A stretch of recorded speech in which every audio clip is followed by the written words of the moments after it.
all these different unit types, but which is the correct choice when playing Europa Universalis IV? To answer this question, we have to separate the regiments by their type: infantry, cav, and artillery. Starting with infantry, generally speaking, picking the regiments with the highest defensive morale pips is the best, as this will reduce the amount of morale damage your regiments take, making them last longer in the battle and generally leading to winning more battles.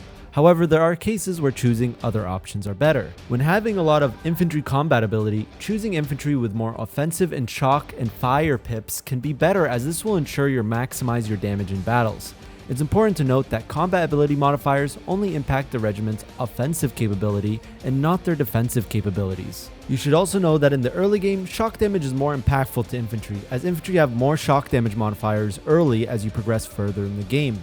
It can also be a good idea when fighting a nation with many cav or shock modifiers like a horde to take infantry with the most defensive shock pips, as this will reduce the amount of damage you will take in the shock phase. Likewise, versus a nation with a lot of fire and artillery modifiers, it can be good to take infantry with the most defensive fire pips to reduce the amount of damage you take in the fire phase. For cavalry regiments, it's generally best to pick the cav that has the most shock offensive pips to ensure maximum damage. The whole point of cavalry is their shock damage, and throughout the entire game, cavalry always do more shock damage than fire damage, even in cases with nations with cav fire in their ideas, like Siam, which gets +1 cav fire from their second national idea. For artillery regiments, before military technology 16, you should take the artillery regiment with the most defensive pips, as artillery in the back row give half of their defensive pips to the front row units, rounded down. So for example, at military tech 10, the Pedero, which has 2 defensive shock pips, will give 1 defensive shock pip to units in the front line, while the Cavalry will give 0 defensive pips to the front line. At military tech 16, cannon regiments get an additional +1 artillery fire,